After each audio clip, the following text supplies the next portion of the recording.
بالکل بیٹا ٹھیک بات ہے. میں نے جو بات کی وہ عام کھانے کی نہیں. عام کھانا تو ہے نا اس میں اہل کتاب کی بھی کوئی پابندی نہیں, کھلی چھٹی ہے. کہ ہندو ہو, سکھ ہو, بدھ ہو, دہریا ہو, اگر وہ کھانا جو پکایا اس نے وہ ہماری شریعت میں حلال ہے اور اس میں کوئی چیز اس نے غلط نہیں ملائی, برتن صاف ستھرے ہیں, تو ہم سب کا چوتھائی سب کھا سکتے ہیں. مشرق سے مغرب تک سب انسانوں کے ہاتھ کا کھا سکتے ہیں. اور اگر کسی کے ہاتھ ناپاک ہیں یا برتن پلیز ہے یا اس نے کوئی ناپاک چیز پکائی, وہ تو کعبہ کا امام ہی معذرہ پکائے تو ہم نہیں کھا سکتے. وہ حلال و حرام کی ہمیں فیصلے کی. عام کھانا تو سب کا ٹھیک ہے. جو ہے نا ذبیحہ کہ گوشت, یہ ذبح جو ہے نا یہ صرف مسلم کرے یا اہل کتاب کرے, مگر پابندیاں وہی کہ اللہ کے نام پر کرے, صحیح رگیں کاٹے. تو میں نے عرض کیا نا کہ اس زمانہ میں یہودی جو ہے نا بڑی سخت پابندیاں ان میں کہ اس طرح کی چھری ہو, اس طرح رگیں کاٹیں. ربی آ کر چیک کرتے ہیں کہ شریعت کے مطابق کاٹا نہیں, ورنہ بازار میں گوشت نہیں ملتا. ان کے ہاں پابندی ہماری طرح سخت پابندی ہے کہ حلال جانور. مگر یہ مسیحی موجودہ جو ہیں, ایک تو اللہ کے نام کی بجائے بہت سے تو دہری ہیں ویسے ہی نام ہی نہیں لیتے, جو لیتے ہیں 3 خداؤں کا لیتے ہیں. اپنے ملک میں بھی نا بتاتے نہیں, کہیں گے باپ بیٹے روح پاک کے نام پر 3 کا نام, اور عربی میں کہیں گے بسم اللہ 3 خداؤں کا نام. مشرکانہ ذبیحہ حرام, اور پھر رگیں نہیں کاٹتے. تو جو ان کی حالت ہوگی اس کی وجہ سے, ورنہ اکثر صحیح نصارہ ہم سے اور صحیح طریقے ذبح کر لیں, ٹھیک ہے.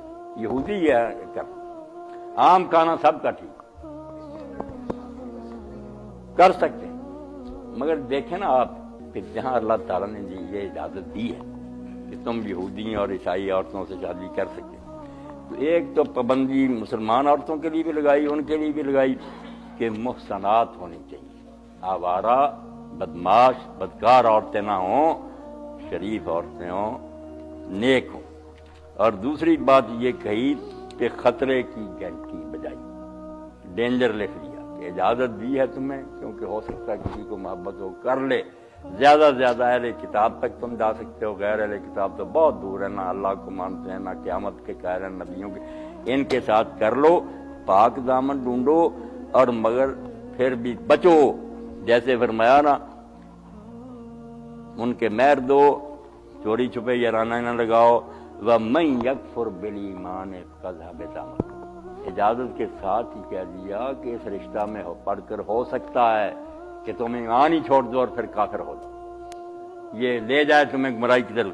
تو جو پھر ایمان چھوڑ کر کفر اختیار کر لے گا, رشتہ کرتا کرتا غرق ہو جائے گا, فقد حبط عملہ, اس کی ساری کمائی برباد ہو گئی. وہ پھر آخرت من الخاسرین, تو آخرت میں پھر تباہ ہو گیا اور گھاٹے. یہ ساتھ ہی بتایا کہ یہ کوئی آرام کی بات نہیں, نہ کوئی آسان بازی ہے, خطرہ بہت ہے, کیونکہ رشتے داری پڑھ کر بچے کافر کر دے گی, آپ کو ایسا ایسا کافر کر دے گی.